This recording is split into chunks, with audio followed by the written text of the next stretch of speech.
आज हम अनुवाद की व्युत्पत्ति, उसके अर्थ, परिभाषा, प्रकार के साथ साथ उसकी आवश्यकता, उसके महत्व और विशेषता पर प्रकाश डालेंगे। आज अनुवाद एक स्वतंत्र विषय एवं महत्वपूर्ण विधा के रूप में न केवल अपना विशेष स्थान बना चुका है, बल्कि उसका व्यवस्थित ढंग से आगे विकास भी होता जा रहा है।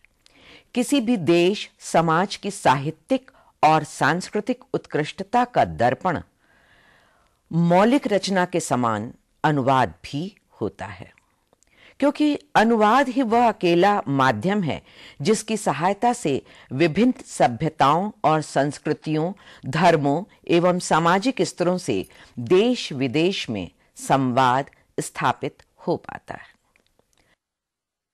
अनुवाद के माध्यम से ही विश्व साहित्य, संस्कृति, प्रगति, परंपराओं और रीति रिवाज आदि की परस्पर जानकारी संभव है। अनुवाद की अपूर्णता को लेकर समाज में कई बातें प्रचलित हैं, लेकिन श्री J.W. गेटे ने कहा है कि अनुवाद की अपूर्णता के संबंध में कोई चाहे कुछ भी कहे, अनुवाद विश्व के सभी कार्यों से अधिक महत्वपूर्ण और महानतम कार्य है। आज अनुवाद के ही कारण विश्व एक की भावना का प्रचार प्रसार हो पा रहा है। अनुवाद ही एकमात्र ऐसा विकल्प है जो विश्व की एकता को भाषित कर सकता है, पूरे विश्व की मौन वाणी को स्वर प्रदान कर सकता है। संसार की प्रत्येक भाषा को हर व्यक्ति नहीं सीख सकता है। ऐसी स्थिति में अनुवाद ही वह माध्यम है जिसके द्वारा हम सभी भाषाओं से संपर्क स्थापित कर सकते हैं। अब हम अनुवाद शब्द की व्युत्पत्ति और उसके अर्थ के बारे में बताएंगे। अनुवाद शब्द का संबंध वद धातु से है, जिसका अर्थ होता है बोलना या कहना। वद धातु में घय प्रत्यय लगने से वाद शब्द बनता है और फिर उसमें पीछे, बाद में, अनुवर्तिता आदि अर्थों में प्रयुक्त अनु उपसर्ग जुड़ने से अनुवाद शब्द निष्पन्न होता है। अनुवाद का मूल अर्थ है पुनः कथन या किसी के कहने के बाद कहना।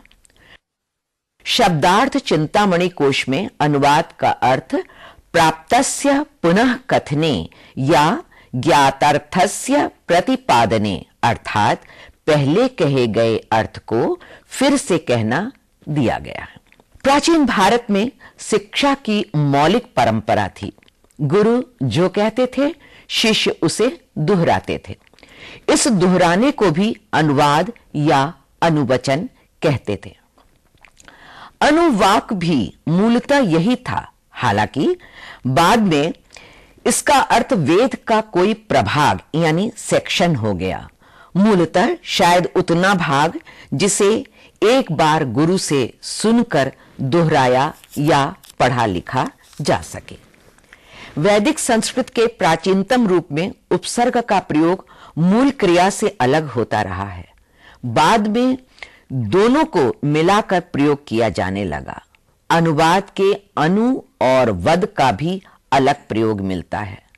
ऋग्वेद में आता है अन्वेको वदति यद ददाति। यहां भी अनुवदति का अर्थ है दोहराता है या पीछे से कहता है। उपनिषद में भी अनुधन वद का प्रयोग कई व्याकरणिक रूप में मिलता है। बृहदारण्यक उपनिषद में अनुवादित का प्रयोग दोहराने के अर्थ में हुआ है। पाणिनि के अष्टाध्यायी में भी अनुवाद शब्द का प्रयोग मिलता है, अनुवादे चरणानाम। न्याय सूत्र में वाक्य 3 प्रकार के माने गए हैं: विधि, अर्थवाद और अनुवाद। विध्यर्थवादानुवाद वचन विनियोगात।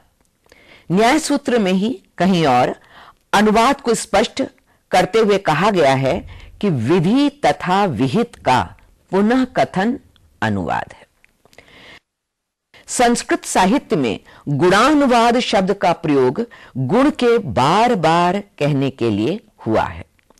गुरु की बात का शिष्य द्वारा दोहराया जाना, पश्चात कथन, दोहराना, पुनः कथन, कहना, ज्ञात को कहना, समर्थन के लिए प्रयुक्त कथन, विधि या विहित का पुनः कथन, आवृत्ति, सार्थक आवृत्ति आदि कई अर्थों में हुआ है।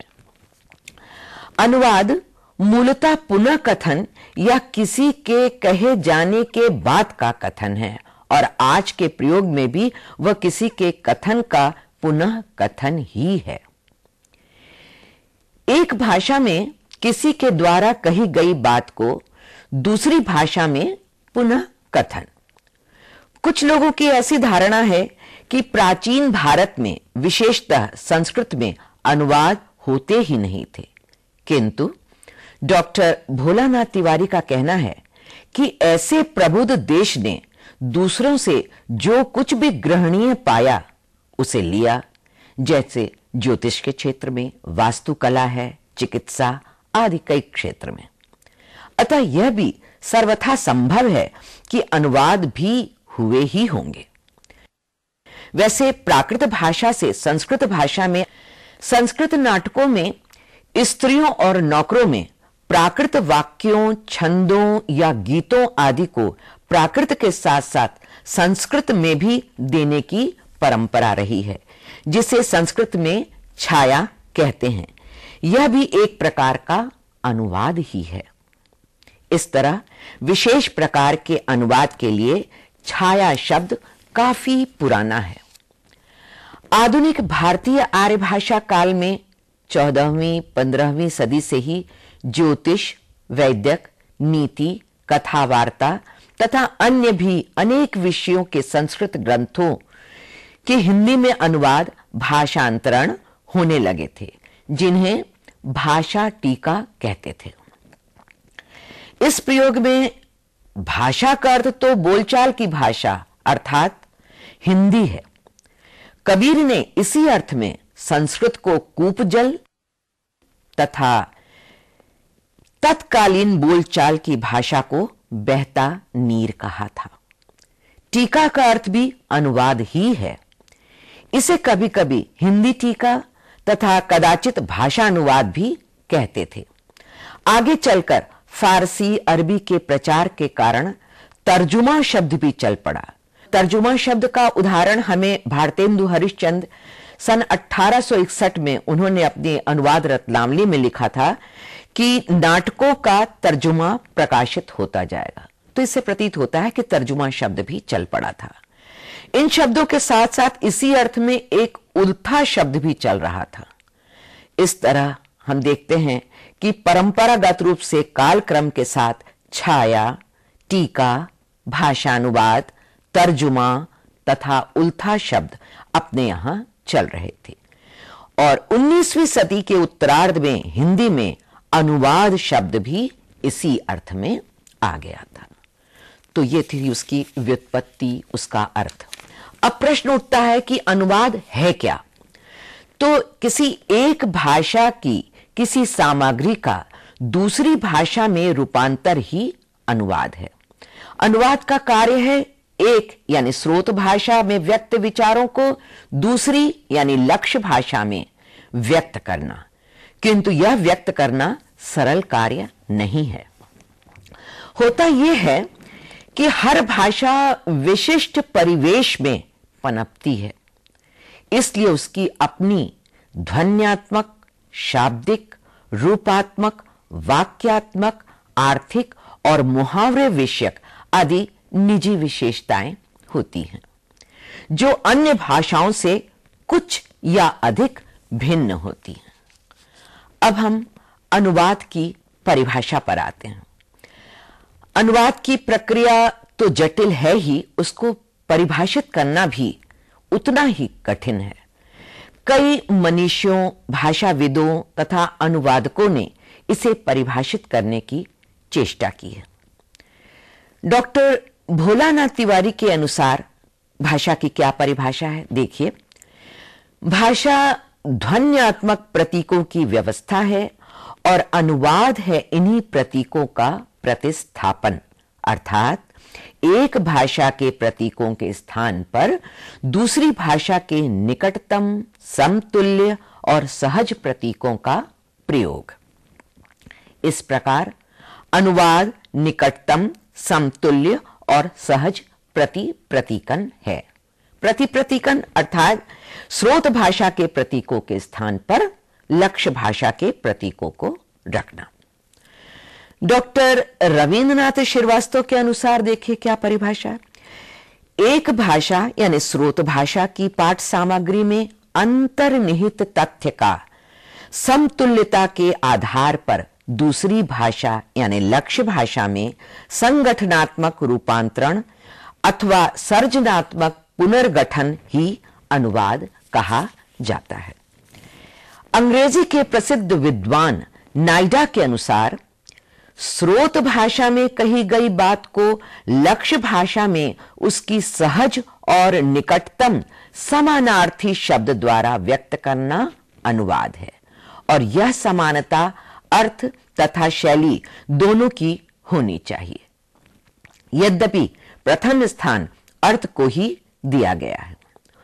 ऑक्सफोर्ड इंग्लिश डिक्शनरी में अनुवाद की व्याख्या इस प्रकार की गई है।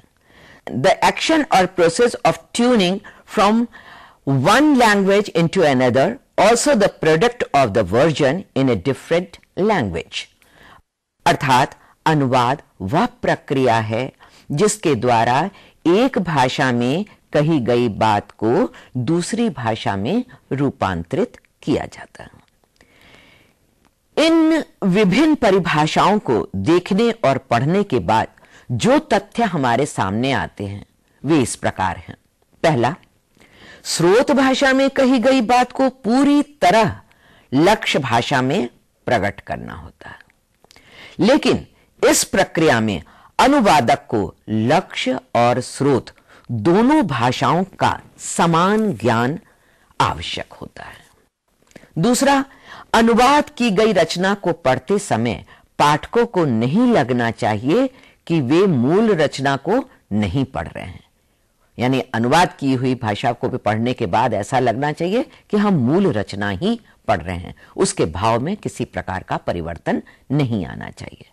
तीसरा, अनुवाद को मूल रचना के समान सहज और बोधगम्य किया जाना चाहिए। अब प्रश्न उठता है कि अनुवाद कितने प्रकार के हो सकते हैं। तो प्रक्रिया और पाठ के आधार पर अनुवाद के अनेक भेद किए जाते हैं। विद्वानों ने अनुवाद के वर्गीकरण के अनेक आधार माने हैं। इनके आधार पर कहा जा सकता है कि शाब्दिक अनुवाद, भावानुवाद तथा पर्यायों के आधार पर किए जाने वाला अनुवाद प्रमुख है। इसी प्रकार से प्रकृति के आधार पर मूलनिष्ठ तथा मूल मुक्त अनुवादों की बात भी विद्वानों ने की है। निष्कर्ष के रूप में कहा जाता है कि अनुवाद के प्रमुख प्रकार ये हैं: शब्दानुवाद, दूसरा भावानुवाद, सारानुवाद, चौथा छायानुवाद और पांचवा आशु अनुवाद। शब्दानुवाद में मूल भाषा के हर शब्द के अनुवाद पर ध्यान दिया जाता है। यहां यह अपेक्षा की जाती है कि अनुवादक मूल भाषा के पाठ के किसी भी अंश को न छोड़े और न ही अपनी तरफ से कुछ उसमें जोड़े। विज्ञान या सूचना से संबंधित साहित्य का अनुवाद इसी श्रेणी में आता है। अंग्रेजी में इसे वर्बल ट्रांसलेशन या वर्ड फॉर वर्ड ट्रांसलेशन भी कहा जाता है। दूसरा है भावानुवाद। इस प्रकार के अनुवाद में पाठ की विषय वस्तु को ध्यान में रखकर अनुवादक लक्ष्य भाषा में उसके पर्याय का प्रयोग करता है। रचनात्मक साहित्य का अनुवाद इसी प्रकार का अनुवाद है। किसी भी भाषा की रचना में व्यक्त भाव को लक्ष्य भाषा में प्रस्तुत करते समय इसी भाव की रक्षा अनुवादकर्ता का प्रमुख लक्ष्य रहना चाहिए। लोकोक्तियों और मुहावरों के साथ सामाजिक और सांस्कृतिक विषयों का अनुवाद भी भावानुवाद के अंतर्गत ही आता है। तीसरा है छायानुवाद। इसमें जिसमें स्रोत भाषा के पाठ की छाया मात्र हो उसे छाया अनुवाद कहते हैं। मतलब स्रोत भाषा के पाठ के मूल भाव को लेकर लक्ष्य भाषा की प्रकृति के अनुरूप और उसकी सामाजिक सांस्कृतिक बनावट के अनुरूप जो अनुवाद किया जाता है उसे छाया अनुवाद कहते हैं। चौथा है सारा अनुवाद। सारा अनुवाद में मूल पाठ के सारांश का अनुवाद किया जाता है। शासकीय रिपोर्टों और समाचारों का प्रायः सारा अनुवाद ही किया जाता है। सारा अनुवाद करना आसान काम नहीं है, क्योंकि इसमें मूल पाठ के आवश्यक और महत्वपूर्ण अंशों का चयन करना पड़ता है। और पांचवा है आशु अनुवाद। इस अनुवाद में दो भिन्न भाषा भाषियों के मध्य संवाद या बातचीत को एक तीसरे पक्ष के माध्यम से संभव किया जाता है। जब दो भिन्न भाषा भाषी जो एक दूसरे की भाषा को नहीं जानते हैं, तब उनके मध्य बातचीत या वार्तालाप को एक तीसरा व्यक्ति जो दोनों भाषाओं का जानकार होता है और वह मध्यस्थ के रूप में कार्य करता है और वह बातचीत को संभव बनाता है। ऐसे मध्यस्थ को दुभाषिया भी कहा जाता है। यह दुभाषिया या अनुवादक दोनों भाषाओं का जानकार होने के साथ साथ विषय का भी ज्ञाता होता है। यह एक अत्यंत जिम्मेदारी का कार्य होता है, क्योंकि इस अनुवाद में गलती होने पर इसके दूरगामी परिणाम भी हो सकते हैं। ऐसे अनुवादक में स्थिति के अनुसार अपने को ढालने की भाषिक सामर्थ्य, तीव्र स्मरण शक्ति, सार्वजनिक स्थानों पर बोलने की क्षमता एवं विभिन्न भौगोलिक स्थितियों में स्वस्थ रहने की क्षमता भी होनी चाहिए। अनुवाद के और भी कई भेद या प्रकार हो सकते हैं। डॉक्टर भोलानाथ तिवारी ने इन भेदों के मुख्य 4 आधार बताए हैं। पहला गद्यत्व पद्यत्व, दूसरा साहित्यिक विधा, तीसरा विषय, चौथा अनुवाद की प्रकृति। अनुवाद के गद्य पद होने के आधार पर भी 3 भेद किए जा सकते हैं: गद्यानुवाद, पद्यानुवाद और मुक्त छंदानुवाद। गद्यानुवाद तथा गद्य का गद्य में अनुवाद, किंतु यह आवश्यक नहीं है। मूल पद्य का भी गद्य में अनुवाद किया जाता है। दूसरा है पद्यानुवाद, पद्य का पद्य में अनुवाद, किंतु इसमें भी मूल गद्य का भी पद्य में अनुवाद किया जाता है। अनुवाद विभिन्न भाषाओं में हुए हैं। इसे छंदा अनुवाद या छंदबद्ध अनुवाद भी कहते हैं। मुक्त छंदानुवाद, यह तुक, मात्रा आदि बंधनों से मुक्त होता है। शेक्सपियर के कई अनुवाद हिंदी में इसके उदाहरण हैं। तीसरा है साहित्यिक विधा के आधार पर किए गए अनुवाद। इसके भी 3 भेद किए जा सकते हैं: काव्यानुवाद, नाटकानुवाद और कथानुवाद। काव्यानुवाद अनुवाद अर्थात किसी काव्य का उसकी रचना में अनुवाद, या अनुवाद गद्य, पद्य या मुक्त छंद किसी में भी हो सकता है। दूसरा है नाटकानुवाद, किसी नाटक का नाटक रूप में ही अनुवाद। यह अनुवाद काफी कठिन होता है, क्योंकि उसे पठनीय होने के साथ साथ ऐसा होना चाहिए कि रंगमंच पर भी खेला जा सके। तीसरा है कथानुवाद, कथा साहित्य यानी उपन्यास तथा कहानी का उपन्यास तथा कहानी में ही अनुवाद। इस आधार पर रेखा चित्रानुवाद, निबंध, संस्मरण का अनुवाद आदि अन्य भेद विभेद हो सकते हैं। तीसरा है विषय के आधार पर। इसके अनेक भेद किए जा सकते हैं, जैसे सरकारी रिकॉर्डों का अनुवाद, गजटों का अनुवाद, पत्रकारिता से संबंधित अनुवाद, विधि साहित्य, वैज्ञानिक साहित्य, गणित साहित्य, ऐतिहासिक साहित्य, धार्मिक साहित्य, ललित साहित्य आदि का अनुवाद। अनुवाद की प्रकृति के आधार पर भी अनुवाद के कई भेद किए जा सकते हैं, किंतु मूलतः दो भेद किए गए हैं, एक मूलनिष्ठ अनुवाद, दूसरा मूल मुक्त अनुवाद। मूलनिष्ठ अनुवाद, इसमें अनुवादक का ध्यान विचार यानी कथ्य तथा अभिव्यक्ति यानी कथन पद्धति दोनों ही ऊपर होता है। दूसरा है मूल मुक्त अनुवाद, इसमें अनुवादक को काफी छूट रहती है। वह लक्ष्य भाषा की सुविधा अनुसार अनुवाद के उद्देश्य अथवा पढ़ने या सुनने वालों की योग्यता अनुसार परिवर्धन कर सकता है। इसके अतिरिक्त भी कुछ अन्य प्रकार हैं, जैसे मौखिक अनुवाद, लिखित अनुवाद, मनुष्य के द्वारा किया गया अनुवाद और यंत्र के द्वारा भी किया गया अनुवाद, टीम यानी दल के द्वारा किया गया अनुवाद, जिसे सहजयोग अनुवाद भी कह सकते हैं। इसमें कम से कम एक व्यक्ति मूल भाषा का अच्छा जानकार और एक लक्ष्य भाषा का अच्छा जानकार तथा एक व्यक्ति विषय का अच्छा जानकार होना चाहिए। इसके अतिरिक्त हम ये भी देखें कि इतने प्रकार होते हैं, तो अनुवादक के अंदर गुण कैसा होना चाहिए। तो हम उसके गुण के बारे में देखते हैं कि एक अच्छे अनुवादक में कैसे गुण होना चाहिए। पहला, दोनों भाषाओं पर समान अधिकार रखने वाला व्यक्ति ही सफल अनुवादक हो सकता है। उसे जिस भाषा में अनुवाद करना है और जिस भाषा से अनुवाद करना है, दोनों ही भाषाओं की शब्दावली का विस्तृत ज्ञान होना चाहिए। दूसरा, एक अच्छे अनुवादक की भावाभिव्यक्ति सुबोध, सरल, सहज, प्रवाहमय और प्रांजल होनी चाहिए।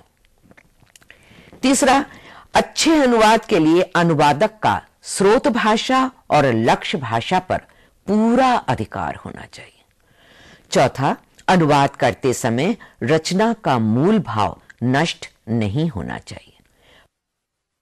पांचवा, एक अनुवादक को रचना के भावानुवाद का लक्ष्य रखना चाहिए, क्योंकि शब्दानुवाद और रूपांतरण से भावानुवाद अधिक उपयुक्त रहता है।